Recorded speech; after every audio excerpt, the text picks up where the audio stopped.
You got to do this, you got to do that.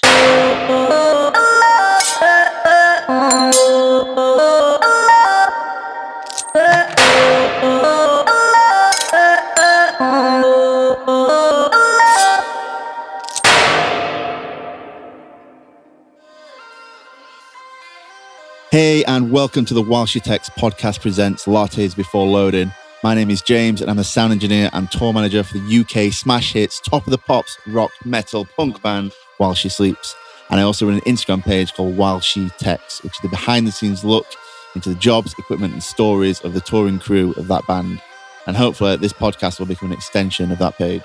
But because of coronavirus, the touring music industry is now stopped until further notice. So along with my good friend Lacey, who's a merchandise manager for the band, and some of the other touring crew members, we decided to do this podcast series to relive some tour memories and give you guys a little behind-the-scenes look at what we get up to while on tour. The idea behind this podcast series is to try and recreate the coffee that we have together in the morning before we load all the equipment into the venue. Hence the series title Lattes Before Loading. This is a time when we can chat and relax before the busy workday starts, and we usually sit and discuss stuff that happened at the show the day before. So using power of video calls, we're going to try and recreate having that coffee together and tell some stories from each day of the recent tour we did in January around Europe and the UK. Each episode will focus on a different show from that tour, and we'll talk to different members of the touring crew and get some stories of how that show was for them and some of the day-to-day jobs that they do while on tour. In this introduction episode, which I'm going to label as episode 0, me and Lacey are going to chat about stuff that we did in pre-production before the tour started and how we prepared for our job roles for this tour. This is the first time that we're trying this, so we're going to use this episode to hopefully find our feet a little bit and see what kind of stuff you guys want to hear. So please head over to our Instagram page, which is @WhileSheTexts. Give us some comments and let us know what you guys think and what you guys want to hear more of. So let's get started. I'm going to get Lacey to join me for a virtual coffee, and we're going to chat about pre-production.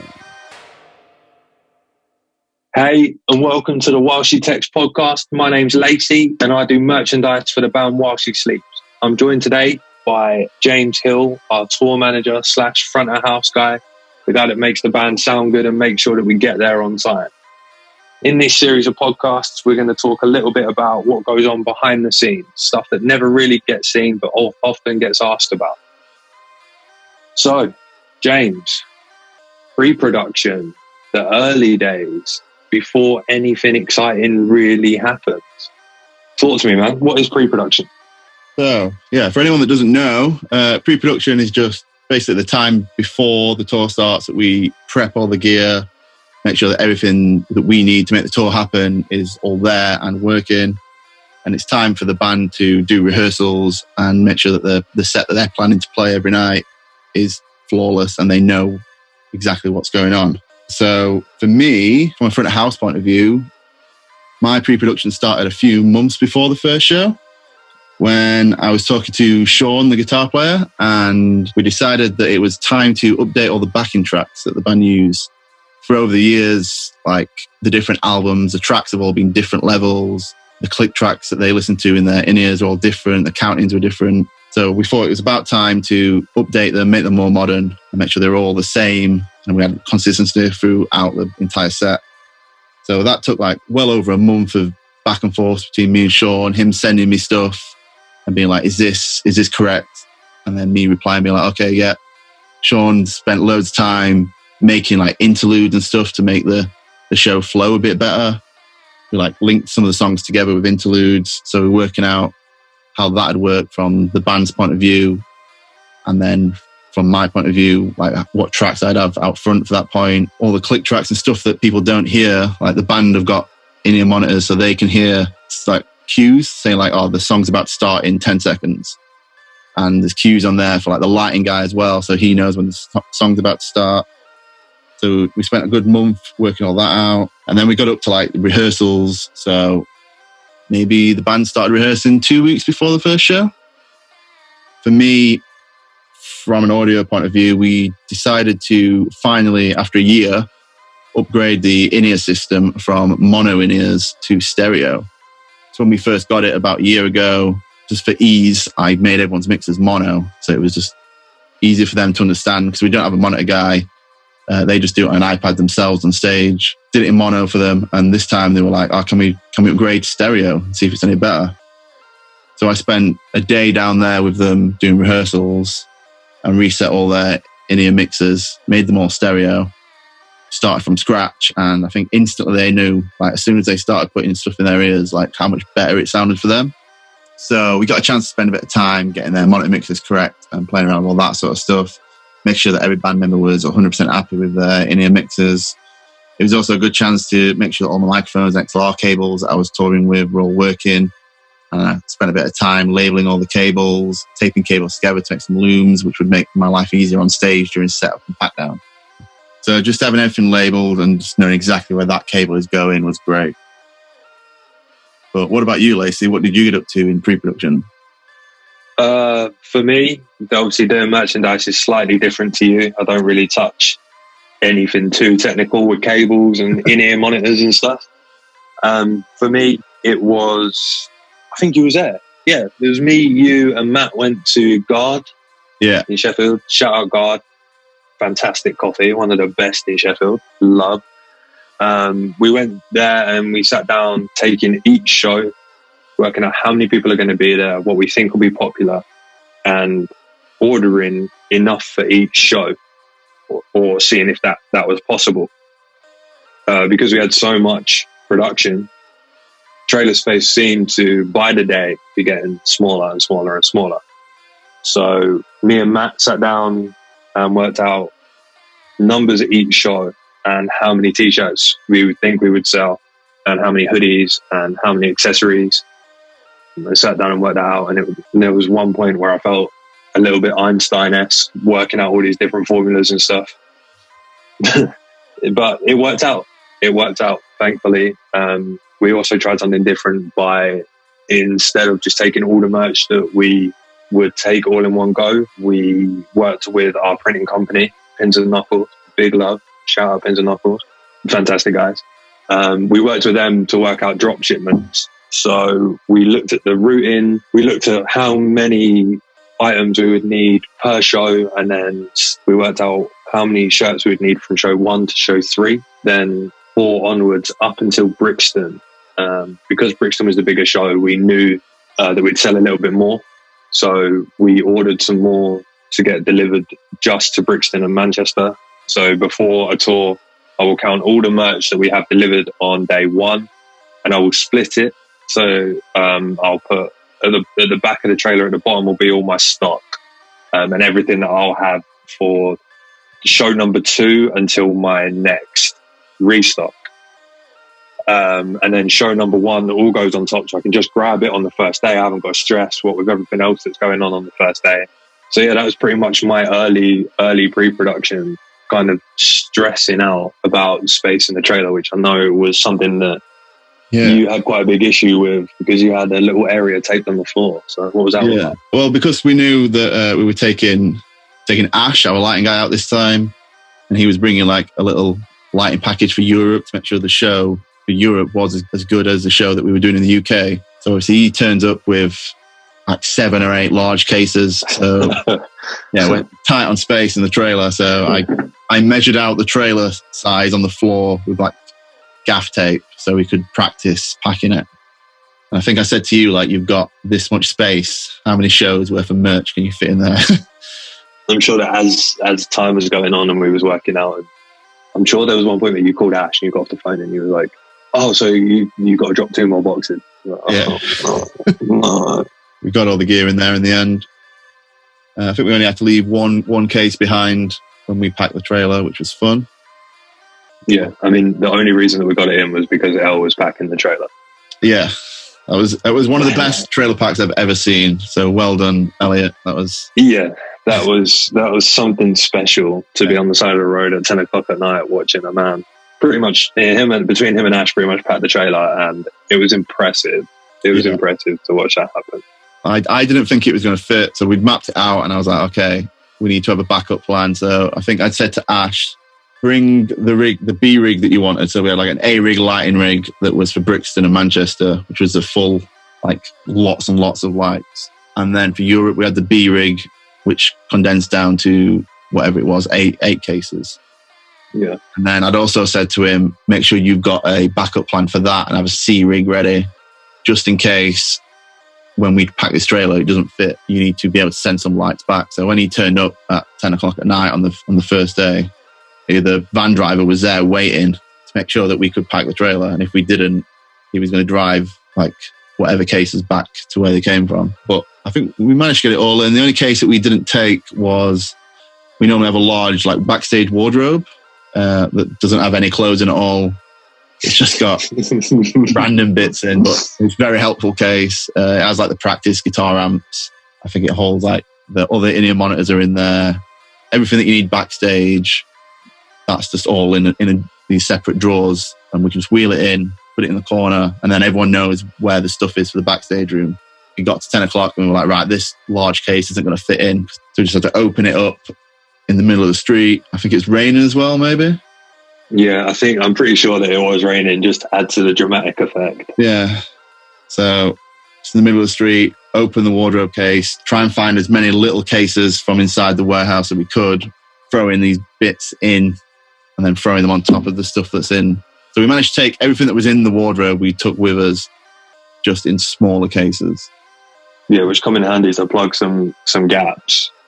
But there was one case though that was just full of like random bits, and it just annoyed me every day when I opened it up and it was just everywhere. But yeah, price you got to pay for the flashy lights, I guess. The flashy lights. Yeah. I know Ash. If Ash is listening to this right now, I can just imagine him in a very strong Brummy accent kicking off, probably cursing both of us right now. Yeah. I've just called him out for talking very Brummy, but yeah. The flashy lights, fantastic. It's wow. Episode 1, and there's a controversial drop in there that's going to get us hated by a friend already. I'll be fine. So yeah, I guess speaking of trailer space as well, and what you got up to for pre-production, tell us about what you built that folded down nice and small for the trailer. Yeah, so I built, usually on a tour, I will take pinboards to display t-shirts on, which is something that is pretty across the board in the merch world, a thing. The only problem with that is sometimes traveling them can be an absolute pain, because obviously you've got t-shirts attached to them, and then if you haven't got much space in the trailer, you have to take the t-shirts off. If you put the board in at a certain angle, or if they rub together, you're going to rip the shirts. It's just it's a bit of a nightmare. Obviously something that I'm pretty used to, but a bit of a nightmare. And Matt come to me, I think it was 2 or 3 days before we left for the tour, and he said, I've had this fantastic idea for merchandise. And instantly when I hear things like that, I just think, oh, for God's sake. Because he has these fantastic visions. He's a very clever guy, but sometimes his visions are just a bit like, fantastic, here we go. But this one actually really genuinely really worked. I was really skeptical. But basically I took 4 scaffold bars with me. We got some red material, which we sourced from a place, like material place. It was just around the corner from my house. And when we turned up, the woman looked so confused that the fact that I was walking in with all these very precise measurements, being like, please don't get this wrong. She looked very, very confused by that. So we made a back display rig, I guess is a word for it, where I just hung the t-shirts up that I had. It was really tall, it was really wide, which luckily we was in big enough venues for it to work. And I just hung my t-shirts on it every night, and then instead of having to either tape over a t-shirt on a backboard, I could just take the last one down and sell that. And the best thing about it was it kind of folded down so small for what took up such a massive footprint in a venue. It folded down to like 4 scaff bars and a small bag of the back material, which was the same red as the flags that we use. So yeah, that was pretty much the bulk of my pre-pro, was building and working that out. Thankfully, the idea come together pretty easily, and it looked great. When you get to a certain size with bands, sometimes like certain rooms, merch can just kind of blend in unless you know it's there. But the cool thing about working for this band is that they're so hands-on with everything, that they think about every intricacy of just being in the venue. So they want the merch stand to look and stand out, to know that it's a Sleeps merch stand. So yeah, that stuck out really well in the venue, which is really cool, with a bright red flag behind it. But yeah, they put their hands on just about everything. I don't know if you was there. Was you there while we was making the drum case? I saw it like half built, and then I saw it fully built. But yeah, right. But you and Matt pretty much riveted that from scratch. Yeah, I think I ended up with abs on my hands. It was I did like an eighth of the work, and Matt did so much of it, and I still to this day can't even really work it out. But he measured everything out to a precise intricacy within this drum case. So we kind of stripped it all down to the bare shell and just rebuilt it again. But obviously with stuff like that, you need it to be fairly sturdy, because it's going to get tipped up in the trailer, it's going to get slammed about, going to get slammed on ramps, going in and out of venues. There needs to be like a certain robustness to these things. So me and him just went to Wix and bought a load of stud like rivets, and he had like a hand rivet gun. Like, I don't know if anyone listening to ever riveted anything before with these handguns. Oh my God, it is so much effort. Yeah, I think I did one when we were on tour. One of the shows, maybe Amsterdam, I think it was. Yeah, like a couple of them had come loose, so Matt was like side stage fixing them, and I went over and I did one, and it hurt my hand, and he'd done like hundreds on the side. Yeah, it like Matt's ability to carry on going with doing it. I was like doing 2 or 3, and then stopping and swearing a lot and complaining a lot, and Matt's just like going through them. And then I went back down the next day, and he'd like completely done the lid, because you and him worked out all the dimensions for foam for cases, right? Yeah, so Matt had all the foam custom cut for inside, and it fits all of the drum gear in, basically, beside everything except the kick drum. Goes in this one box that we can wheel straight into the venue and on stage, rather than having like 15 separate small cases and going back and forth from the trailer. One big box, wheel it in. And I think he measured out all the bottom and custom foamed it so it fits in. The 2 toms, like the floor tom and the rack tom, fit in this foam. And then down one side, there was a bit of wood where he then separated the drum hardware. And then there was like another shelf that went on top of everything that was then foamed out to take 2 snare drums and loads of little bits, all just fit in this. But yeah, he measured every single inch of it, and it's great. I fair play. I was a bit skeptical when he first said it, but it works perfectly. Yeah, it works. It works so well, and it's quite nice as well to be able to just have all of that stuff in one place. Usually, like taking all the drum stuff out of the trailer can be quite time consuming, whereas like having it all in that one vault is fantastic. Quite nice for Nath as well. I think our drum tech to be able to just open a case and know that all of his stuff's there. He hasn't got to go back to the trailer. He hasn't got to go. Has anyone seen the snare drum? Or yeah, of course. And there's all. Yeah, where's my hi-hat stand? Like and everything's just everywhere. It's quite nice to have it all in one place. Yeah. Even if that case weighed an absolute ton. Oh yeah. But that was another one of the things that was like, oh yeah, we're adding this to the pack, and that was like, just got to lose more boxes. Oh my God. But it was quite good because it was one case in the trailer rather than 15 random cases. So yeah, so you helped Matt build that in the few days before, and did I see you helping out do the guitar cabs? Yeah. So again, in a very DIY fashion, Matt mapped out. We had guitar cabs that said Sleeps, the 2 high across. It said Sleeps, and he got a projector and mapped each letter onto 2 guitar cabs stacked on top of each other, and then he painted them. I just went over them a couple of times while he was busy, probably doing the riveting that I had been complaining about. Yeah. That's one of the coolest things I thought about this tour, was how everything with the band is obviously always DIY. They have a hand in everything. There isn't anything that comes to the band that doesn't go through the band. But how everything was like hand painted or hand designed by the band. So like the whole, like with the Brixton setup, it looked amazing. The A-rig that we took looked amazing, but it was all just hand painted, which looked amazing. It looked fantastic. So, but yeah, what other stuff did you do? Like coming nearer to the time, what else pre-production wise did you have? Am I right in saying you did some advancing? Yeah, so the advancing side of it is usually like a month or two before the first show, emailing all the venues, make sure everything's good there. If you want a bit more detail on advancing, check out the Walsh Tech's Instagram page. There's a good post on there. Just to plug it. Love it. But yeah, the few days before, once we'd done the rehearsal with the in-ears, and then it was just like last minute bits helping. We spray painted the logo onto all the new cases that we got. So we wouldn't lose any cases in venues. They all had the same logo on the side. And then it was just like all the last minute bits, like going to Amazon and ordering 6 single bed sheets, which sounds mental. But yeah, just plain black fitted bed sheets that we then covered the guitar cabs with. So if you've seen any pictures or if you were at any shows, the cabs that were at the back that said sleeps just kind of magically appeared on the changeover.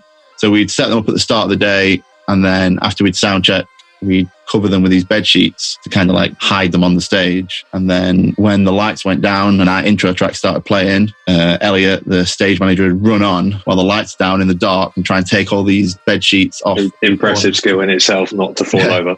It's like, go, you've got 40 seconds before the lights come back on. And you got to take all these 6 bed sheets off these. So yeah, it's like ordering little bits like that from Amazon are always fun. I also ordered some LED light strips for your merch rig.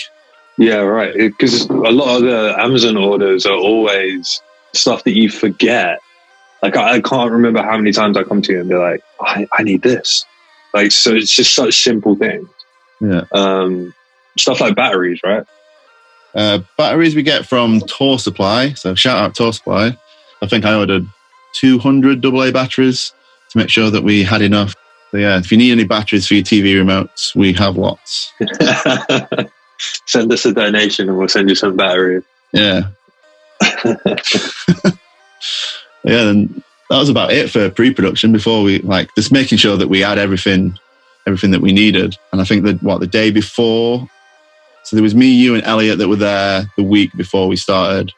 Yeah. And I think the day before, Liam, the guitar tech, came down. He prepped all the gear that he needed to get ready.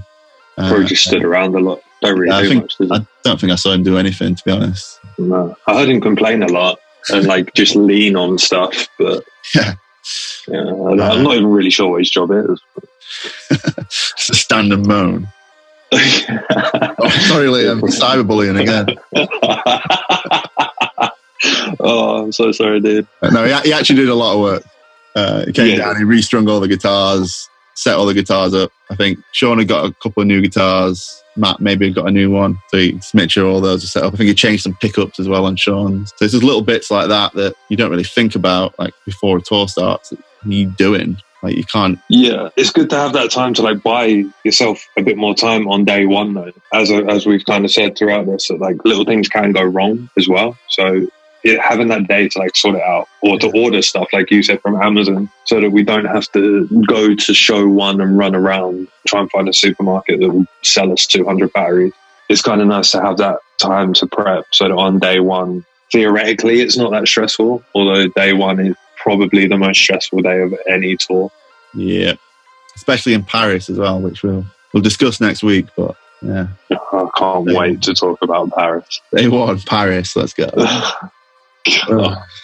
But yeah, just without doing pre-production, day one would be a disaster. So I think what we're trying to say is, do pre-production and make sure that, everyone's fully rehearsed and knows what their job is and all the equipment that they need is working. So like Nathan, our drum tech, came down. He was there making sure that he knew how this new drum case was packed, put like new skins on all the drums ready so that he wasn't stressing out doing that on the first day. Just little things, time-saving things for when the tour starts.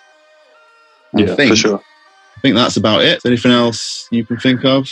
No, I think that's pretty much it. I mean, it's weird. For me personally, pre-production is just a lot of working out numbers and stuff, which is so different to what everyone else in the crew does. Because obviously you guys are all, Wakey's like setting up guitars, like you said, and Nate's cleaning the cymbals and sorting out drums and making sure that like his case is right and stuff. You're doing 2 jobs. Elliot is making sure that the stage is right. Ash is making sure that the lights are good. A lot of that is way more, although technical, like it's just so different to my job. Yeah, but then if you have any issues on those few days, you've got time to sort it rather than... Absolutely. And that's an absolute luxury for all of us. Having time is an absolute luxury for all of us. So, I think that's it for pre-pro for us.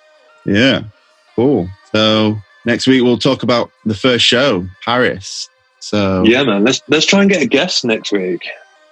Okay, I'll see who it's about, and we'll get someone on to tell us their story of the chaotic show number 1. Yeah, and how much we all love Paris.